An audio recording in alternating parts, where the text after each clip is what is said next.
అమ్మ జ్ఞాపకాలు 4వ చాప్టర్ 7వ తరగతి తెలుగు.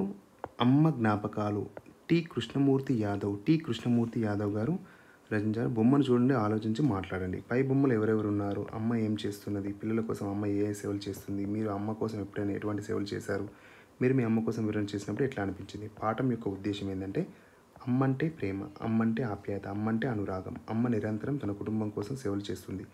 దేవుడు అంతటా ఉన్నాడని చాటడానికి అమ్మను సృష్టించాడు. అనురాగమూర్తి అయిన అమ్మ జ్ఞాపకాలు నెమరు వేసుకుంటూ అమ్మ సేవలను, అమ్మ ప్రాధాన్యాన్ని, విలువను తెలపడమే ఈ పాఠం యొక్క ముఖ్య ఉద్దేశము. పాఠ్య భాగ వివరాలు. ఈ పాఠం వచన కవిత ప్రక్రియకు చెందినది. ఫ్రీ వర్స్ అంటే వచన కవితకు చెందినది.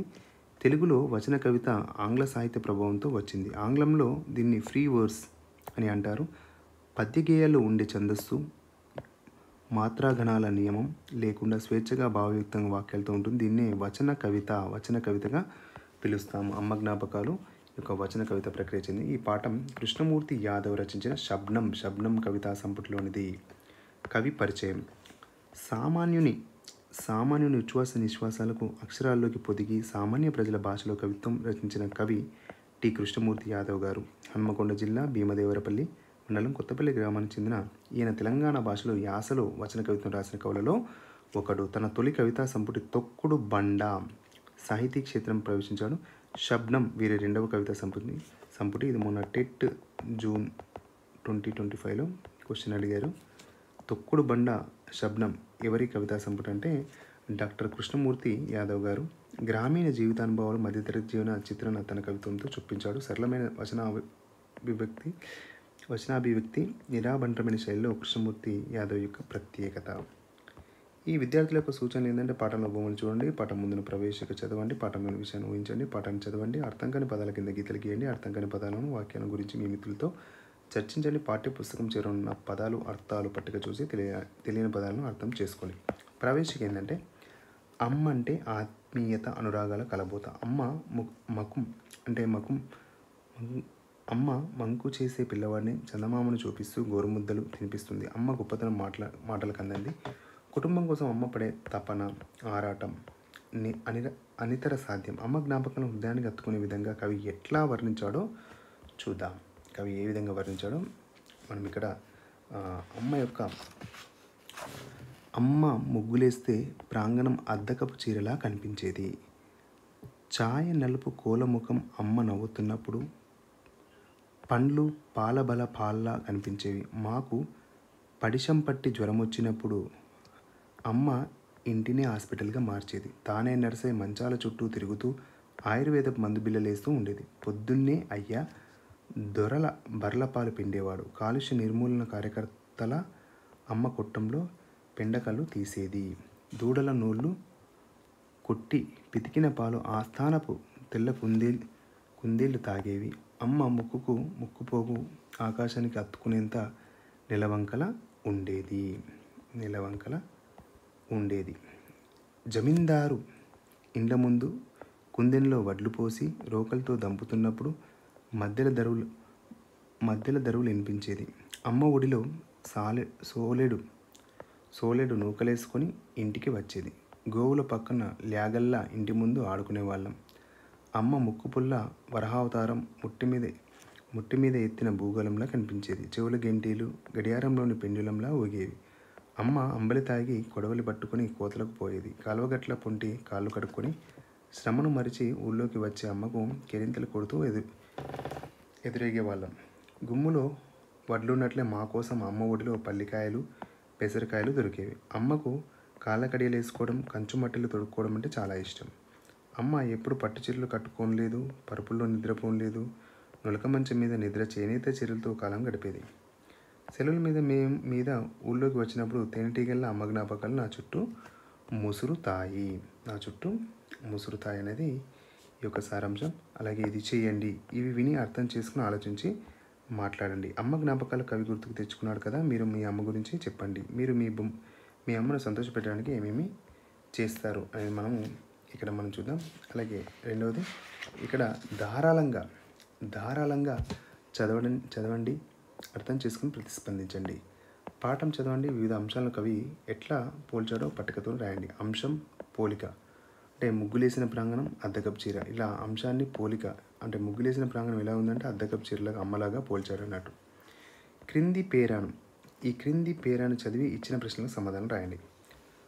ధర్మం మూర్తీభవించిన శ్రీరాముణ్ణి తీర్చిదిద్దింది తల్లి కౌసల్యే. లవకుశులు వీరులుగా శూరులుగా పరాక్రమశీరులుగా తయారైంది తల్లి సీతమ్మ శిక్షణలోనే. కాలినడకన అసేతు హిమాచలం పర్యటించి అద్వైత సిద్ధాంతాన్ని బోధించి దేశ సమైక్యతను సమగ్రతను కాపాడిన ఆదిశంకరులు కూడా తల్లి ఆర్యాంబ ఒడిలో పెరిగి పెద్దవాడయ్యాడు. భారత జాతికి గర్వకారణమైన వీరుడుగా శూరుడుగా పేరు ప్రఖ్యాతులను అందించిన వీర శివాజీ తన తల్లి జిజియాబాయి చేతిలోనే పెరిగి పెద్దవాడయ్యాడు. ఒక సామాన్య బాల్యంలో నైతిక ధార్మిక ఆధ్యాత్మిక దేశభక్తి భావాలను నాటి పెంచి పోషించి గాంధీని మహాత్మునిగా రూపొందించింది ఆయన మాతృమూర్తి పుత్లీబాయి. ప్రపంచ చరిత్రను సునిశ్చితంగా పరిశీలిస్తే ఒక వాస్తవం తేటతెల్లమవుతుంది. జాతి గర్వించదగిన వీరులను శూరులను మహనీయులను మహాపురుషులను ప్రవక్తలను సంఘ సంస్కృతులను జ్ఞానులను యోగులుగా రూపుదిద్దగలిగిన శిల్పులు మాతృమూర్తులే అని స్పష్టమవుతుంది. సీతమ్మ లవకుశులను ఎట్లా తీర్చిదిద్దిందంటే శూరులుగా పరాక్రమశీరులుగా అంటే శీలురుగా. ఆదిశంకరుల తల్లి ఆదిశంకరులు గారు అద్వైత సిద్ధాంతం రచించారు. ఇతని తల్లి పేరు ఆర్యాంబ. శివాజీని తల్లి జీజాబాయి ఎట్లా పెంచింది అంటే భారత జాతికి గర్వకారణం వలె పెంచింది. గాంధీని మహాత్ముడిగా తీర్చిదిద్దింది ఎవరో అతని యొక్క తల్లి పుత్లీబాయి. గాంధీజీని పుత్లీబాయి. జాతి గర్వించదగిన మహిళలను రూపుదిద్దిన శిల్పులు ఎవరో మాతృమూర్తులు అంటే మాతృమూర్తులే అంటే అమ్మ అన్నట్టు. అలాగే ఇక్కడ స్వీయ రచన. క్రింది ప్రశ్నలకు 5 వాక్యాల జవాబులు రాయండి. ఈ పాఠం రాసిన కవి గురించి సొంత మాటల్లో రాయండి. కాలుష్య నిర్మూలన కార్యకర్తగా అమ్మ పనిచేసిందని అనడంలో కవి ఉద్దేశం ఏమిటి? మీ అమ్మ ఇష్టాల గురించి మీ సొంత మాటల్లో రాయండి. అమ్మ చేసే పనిలో మనం కూడా ఎందుకు సాయం చేయాలి? క్రింది ప్రశ్నలు 10 వాక్యాలు రాయండి. అమ్మ గొప్పతనాన్ని మీ సొంత మాటల్లో రాయండి. ఇక్కడ సృజనాత్మకత ప్రశంస అంటే అమ్మ గొప్పతనం తెలిపేటట్లుగా చిన్న కవితను రాయండి. పదజాల వినియోగం. ఇక్కడ పదజాల వినియోగం ఎందుకు చూద్దాం. ఈ క్రింది వాక్యాల్లో గీత గీసిన పదాలను సరైన పదాలను అర్థం చేయాలి. జెండా వందనం రోజు మా పాఠశాల ప్రాంగణం అంటే ఏంటంటే ముంగిలి. ప్రాంగణం అంటే ఏంటంటే ఇక్కడ ముంగిలి, బయట కాదు, లోపల కాదు, ఇంటిలో కాదు. మా ఊర్లో వస్త్రాలపై అద్దకం చేసేవారు. అద్దకం అంటే బట్టలకు రంగు వేసే విధానం. అంటే బట్టలకు రంగు వేసే, గోడకు వేసే సున్నం కాదు, రంగు వేయడం కాదు, రంగు తీయడం కాదు. బాసర పుణ్యక్షేత్రం గోదావరి గట్టున అంటే తీరం. గట్టున అంటే ఏంటంటే తీరంలో ఉంది. కట్ట కాదు, గోడ కాదు, దూరం కాదు. గీత గీసిన పదాలను పర్యాయ పదాలు అంటే అదే అర్థం వచ్చేటి. కంచు మోగినెల్లో కనకంబు అంటే ఏంటంటే మీకు అందరికీ తెలుసు, బంగారం. పుత్తడి,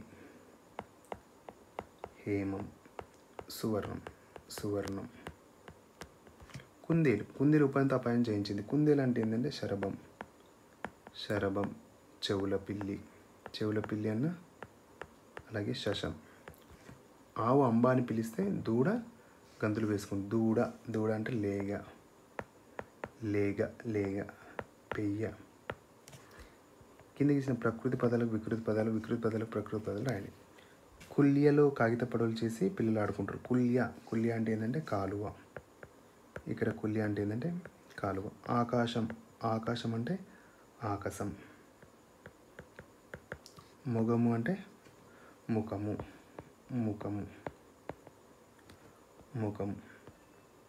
భాషను గురించి తెలుసుకుందాం. పదాలు. అతడెక్కడ,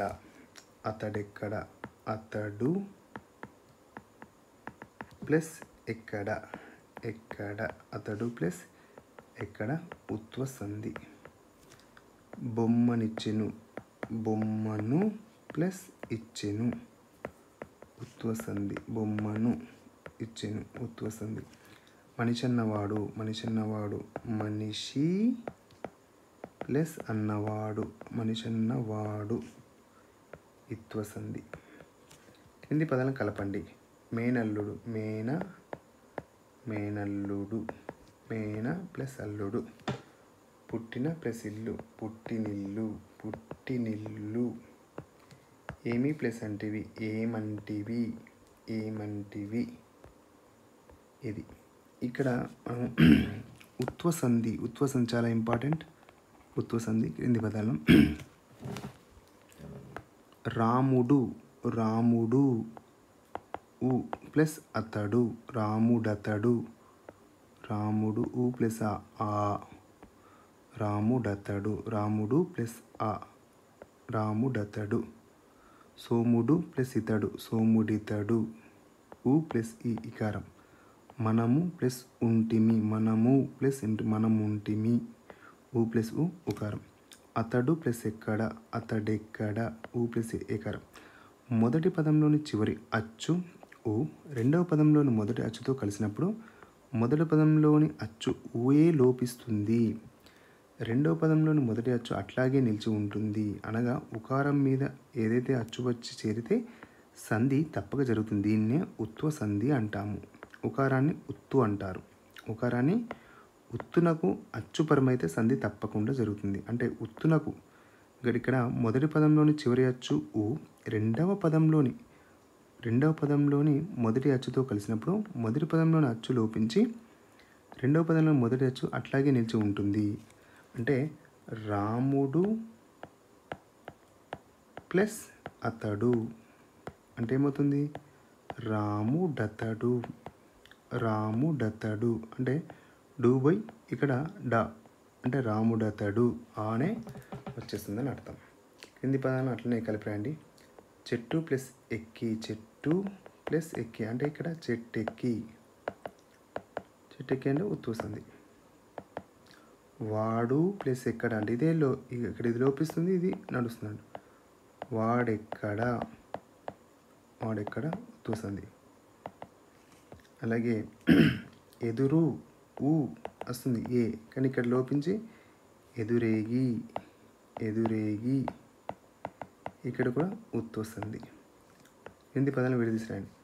నూకలు వేసుకొని, నూకలు ఊ ప్లస్ వేసుకొని అంటే మళ్ళీ ఇది ఊ లోపిస్తుంది, ఏనే వస్తుంది. నూకలు వేసుకొని కాబట్టి ఇది కూడా ఉత్తు వస్తుంది. చూరెక్కి అంటే చూరు ప్లస్ ఎక్కి అంటే ఇక్కడ ఊ ప్లస్ ఏ ఏమవుతుంది, ఏనే వస్తుంది. ఎట్లున్నది, ఎట్లు ప్లస్ ఉన్నది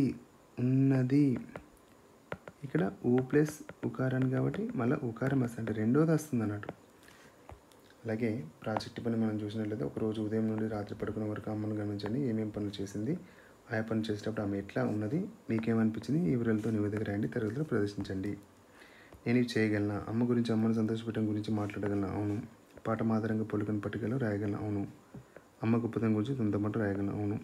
అమ్మ చేసే పనులు, సేవలు, వాటి గొప్పతనంగా ఆధారంగా కవిత రాయగలను, అవును. ఆకాశం కన్నా ఎత్తు, సముద్రం కన్నా లోతైంది అమ్మ హృదయం. అమ్మ ముందు ఎవరెస్ట్ శిఖరమైన తల వంచి తీరుతుంది. ధన్యవాదములు. Thank you.